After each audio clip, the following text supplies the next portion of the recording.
পড়ছি সুদীপ বসু। প্রথমে বিশেষ বিশেষ খবর। রাহুল গান্ধীর ভারত জোড়ো ন্যায়যাত্রার পশ্চিমবঙ্গে প্রবেশ এবং লোকসভা নির্বাচনে বিজেপি বিরোধী জোটের সঙ্গে আসন রফা নিয়ে মুখ্যমন্ত্রীর মন্তব্যে রাজনৈতিক চাপানুতোর তুঙ্গে। রাজভবনে রাজ্যপালের সঙ্গে গতকাল সাক্ষাৎ করেছেন মুখ্যমন্ত্রী। লোকসভা নির্বাচনের আগে দলের প্রস্তুতি পর্যালোচনায় শীর্ষ বিজেপি নেতা অমিত শাহ ফের রাজ্যে আসছেন। রাজ্য সরকার আজ খেলাশ্রী প্রকল্পের অধীনে রাজ্যের কৃতি ক্রীড়াবিদদের সম্মান প্রদান করবে। পুলিশের আধিকারিকদের আজই শৌর্য পদক প্রদান করবেন মুখ্যমন্ত্রী। সন্দেশখালী কাণ্ডের তদন্তে স্থানীয় পুলিশকে যুক্ত করার আবেদন জানিয়ে কলকাতা হাইকোর্টের প্রধান বিচারপতির ডিভিশন বেঞ্চের দ্বারস্থ হয়েছে রাজ্য। আজ জাতীয় ভোটার দিবস। ইস্টবেঙ্গল কলিঙ্গ সুপার কাপ ফুটবলের ফাইনালে। আসছি বিস্তারিত খবরে। রাহুল গান্ধীর ভারত জোড়ো ন্যায়যাত্রার পশ্চিমবঙ্গে আসার ব্যাপারে তাকে কিছু জানানো হয়নি বলে মুখ্যমন্ত্রী মমতা ব্যানার্জি তীব্র ক্ষোভ প্রকাশ করেছেন। গতকাল পূর্ব বর্ধমান জেলা সফরে রওনা হওয়ার আগে সাংবাদিকদের তিনি বলেন, লোকসভা নির্বাচনে এ রাজ্যে আইএনডিআই এর আসন রফা নিয়ে তার সঙ্গে কারো কোনো কথা হয়নি। বিজেপির বিরুদ্ধে শক্তিশালী আঞ্চলিক দলগুলির লড়াইয়ে কংগ্রেসের ঢোকা উচিত নয় বলেও মন্তব্য করেন তৃণমূল কংগ্রেস প্রধান। আমি ইন্ডিয়ার এলাকায় আমাকে একবার জানিয়েছে দিদি আপনার রাজ্যে যাচ্ছি, না জানাইনি। সুতরাং আমার সাথে কোনো সম্পর্ক নেই বাংলার ব্যাপার। অল ইন্ডিয়ায় কি করবো না করবো আপনার ইলেকশন ভাববো।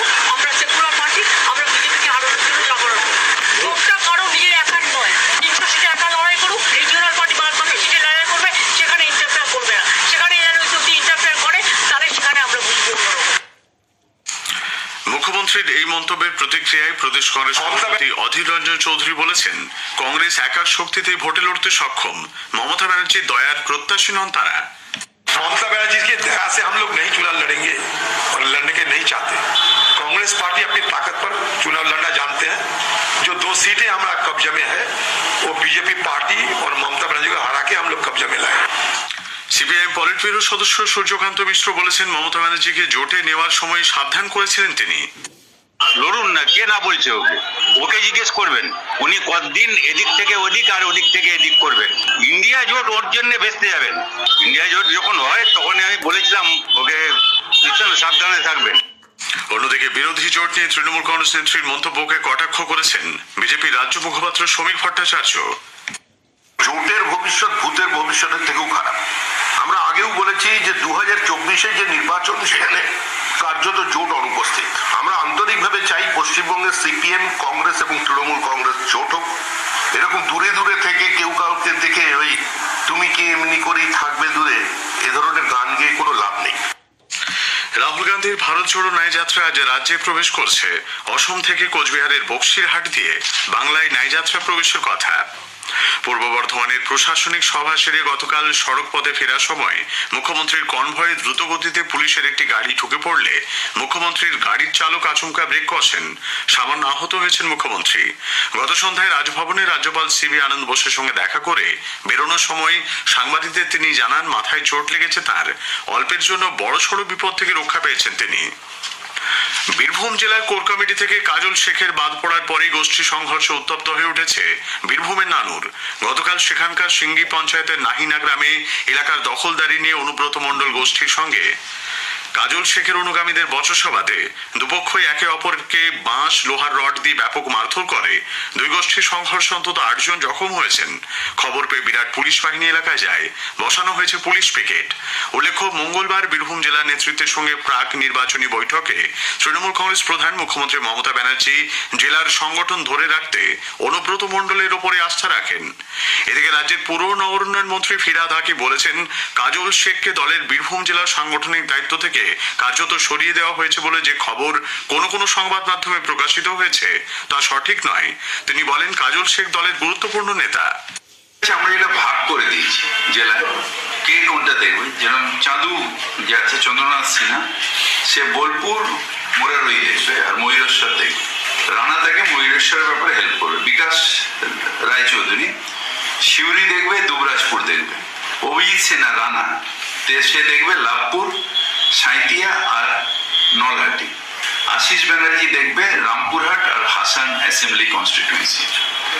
আর কাজল শেখ দেখবে নানুর এবং কেতুগ্রাম। অথচ কাজল শেখকে দেওয়া হয়েছে 2টো কনস্টিটিউয়েন্সি দেখার জন্য। এই যে ভুল প্রচার হচ্ছে কাজল বাদ কাজল, এটা কিন্তু ভুল হচ্ছে।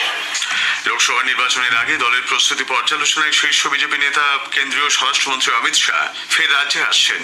29 তারিখ পূর্ব মেদিনীপুরের মেচেদায় একটি জনসভা করবেন তিনি। ওই দিনই দুপুরে সায়েন্স সিটিতে দলীয় নেতৃত্বের সঙ্গে বৈঠকে বসার কথা শ্রী শাহের।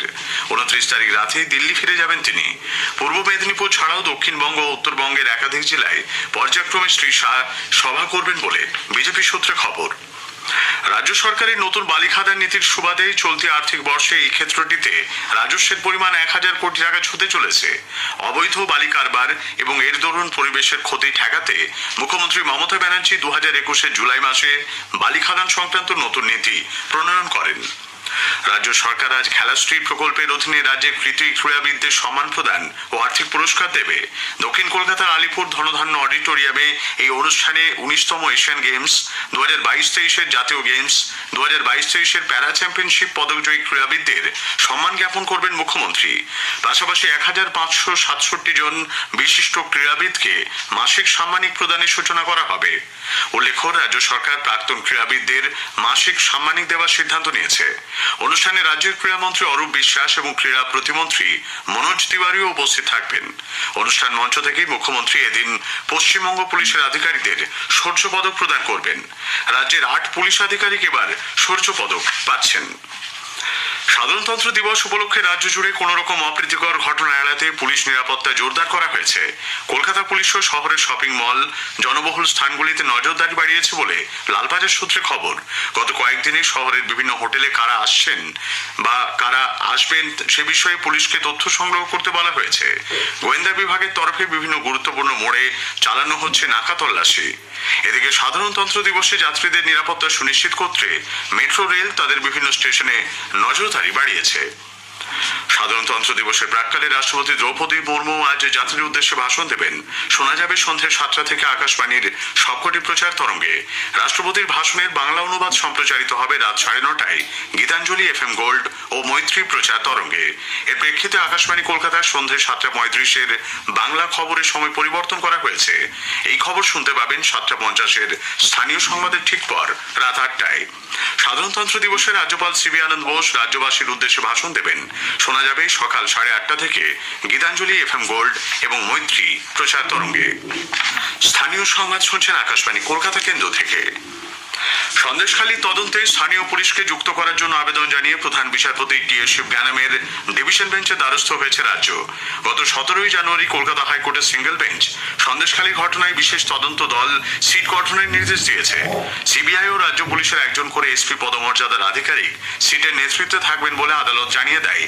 সেই সঙ্গে বলা হয়েছিল নেজার থানার কোনো আধিকারিক বা কর্মী ওই সিটে থাকতে পারবেন না। এর বিরুদ্ধেই ডিভিশন বেঞ্চে গেছে রাজ্য সরকার। এদিকে উত্তর 24 পরগনার সন্দেশখালী সরবেরিয়ায় তৃণমূল কংগ্রেস নেতা পলাতক শেখ শাহজাহানের বাড়ি সিল করে দিয়েছে এনফোর্সমেন্ট নির্দেশালয় EDর আধিকারিকরা। আগামী 5 দিনের মধ্যে শাহজাহানকে CGO কমপ্লেক্সে হাজিরা দিতে বলা হয়েছে। আজ জাতীয় ভোটার দিবস। ভোটদান এবং ভোট প্রক্রিয়া সম্পর্কে ভোটারদের মধ্যে সচেতনতা তৈরি এবং তাদের উৎসাহিত করতে সারা দেশের সঙ্গে রাজ্যেও দিনটি গুরুত্ব সহকারে পালিত হচ্ছে। এই উপলক্ষে আজ দক্ষিণ কলকাতার আলিপুরে ভাষা ভবনে এক অনুষ্ঠানের আয়োজন করা হয়েছে। অনুষ্ঠানে নির্বাচন পরিচালনা ও প্রচারের কাজে উল্লেখযোগ্য ভূমিকা নেওয়ায় রাজ্যের 3 জন জেলা শাসককে পুরস্কৃত করা হবে। সারা দেশের সঙ্গে রাজ্য আজ বিজেপির উদ্যোগে নতুন ভোটদাতা সম্মেলনের আয়োজন করা হয়েছে। উল্লেখ্য, চলতি মাসের 13 তারিখ থেকে গতকাল পর্যন্ত বিজেপি নতুন ভোটদাতাদের নাম নথিভুক্ত করার অভিযান শুরু করে। প্রধানমন্ত্রী নরেন্দ্র মোদী ভার্চুয়ালি সম্মেলনে ভাষণ দেবেন। রাজ্যের প্রায় 200টি স্থানে এই সম্মেলন হবে। দক্ষিণ দিনাজপুরে বালুরঘাটের মঙ্গলপুরে আজ ভোরে এক পথ দুর্ঘটনায় 5 জন আহত হয়েছেন। একটি শববাহী গাড়ি নিয়ন্ত্রণ হারিয়ে দাঁড়িয়ে থাকা 4 চাকার পেছনে ধাক্কা দিলে এই দুর্ঘটনা ঘটে। 47তম কলকাতা আন্তর্জাতিক বইমেলায় তথ্য সম্প্রচার মন্ত্রকের অধীন প্রকাশনা বিভাগের স্টলে গতকাল বইপ্রেমীদের উৎসাহ লক্ষ্য করা যায়। বিভিন্ন সময়ে প্রধানমন্ত্রীদের ভাষণের সংকলন ছাড়াও এখানে পাওয়া যাচ্ছে সারা ভারতের স্থাপত্য, চিত্রকলা, আঞ্চলিক ইতিহাস, সিনেমা বিষয়ক ছোটদের এবং গবেষণাধর্মী গ্রন্থ। দক্ষিণবঙ্গে আজ মেঘ কেটে রোদ ঝলমলে দিনে দেখা মিলবে বলে আলিপুর আবহাওয়া দপ্তর অধিকর্তা গণেশ দাস জানিয়েছেন। গতকাল সারাদিন আকাশ ছিল মেঘলা। কলকাতায় বৃষ্টি হয়েছে ছিটেফোঁটা, তবে একাধিক জেলায় ভালো বৃষ্টি হয়েছে। আজ সকালে সর্বনিম্ন তাপমাত্রা রেকর্ড করা হয়েছে 14.4 ডিগ্রি সেলসিয়াস, স্বাভাবিক। ইস্টবেঙ্গল কলিঙ্গ সুপার কাপ ফুটবলের ফাইনালে উঠেছে। ভুবনেশ্বরের কলিঙ্গ স্টেডিয়ামে গতকাল প্রথম সেমিফাইনালে ইস্টবেঙ্গল জামশেদপুর এফসিকে 2-0 গোলে হারিয়ে দেয়। স্থানীয় সংবাদ শেষ হলো।